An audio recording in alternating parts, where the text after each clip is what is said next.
So besides Jerry Jeff Walker, who else did you grow up really digging? My dad's record collection was pretty simple. It was Beatles, Stones, Glenn Campbell, and then Michael Martin Murphy, the Willie Nelson, the Waylon Jennings, Merle Haggard.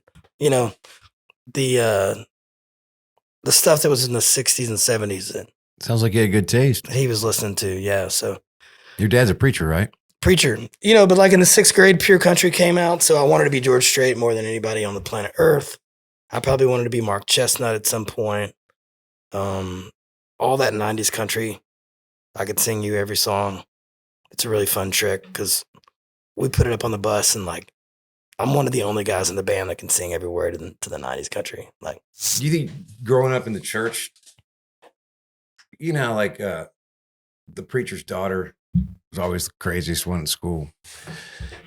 Did that impact you at all? And if so, like how?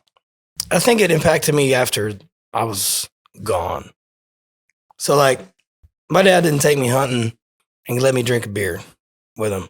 We didn't go fishing and crack a cold one. And so I got to school in San Marcos and I think I just went batshit crazy. I mean, keg party after keg party. I was sheltered and in a good way, right? My parents did the right thing. I mean, I always forget that it's we. And I love your band. I love every member of them. Yeah. But whenever I start talking about stuff like that, it hit me just right after I said you can do that. Well, Randy Rogers could. Yeah, same 5 guys for 21 years now. It's not perfect. There's been some big fights, some big tears, and some growing up, and you know, a lot of shit. There's something to be said for that money can't buy, right? So I haven't had to go through 10 drummers. I haven't had, well, not that you have either, but I haven't had to go. I wrote a song with Ray Wiley Hubbard on Zoom during COVID, you know.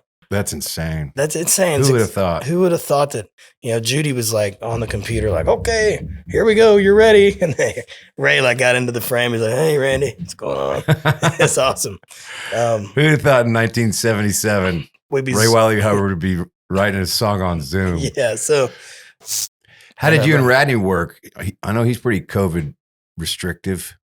Like, how did we all in the same studio together? And yeah, we cut, and the first half of the record, we went back to Maurice, Louisiana, to Dockside Studio, where we cut the eponymous album, Randy Rogers Band.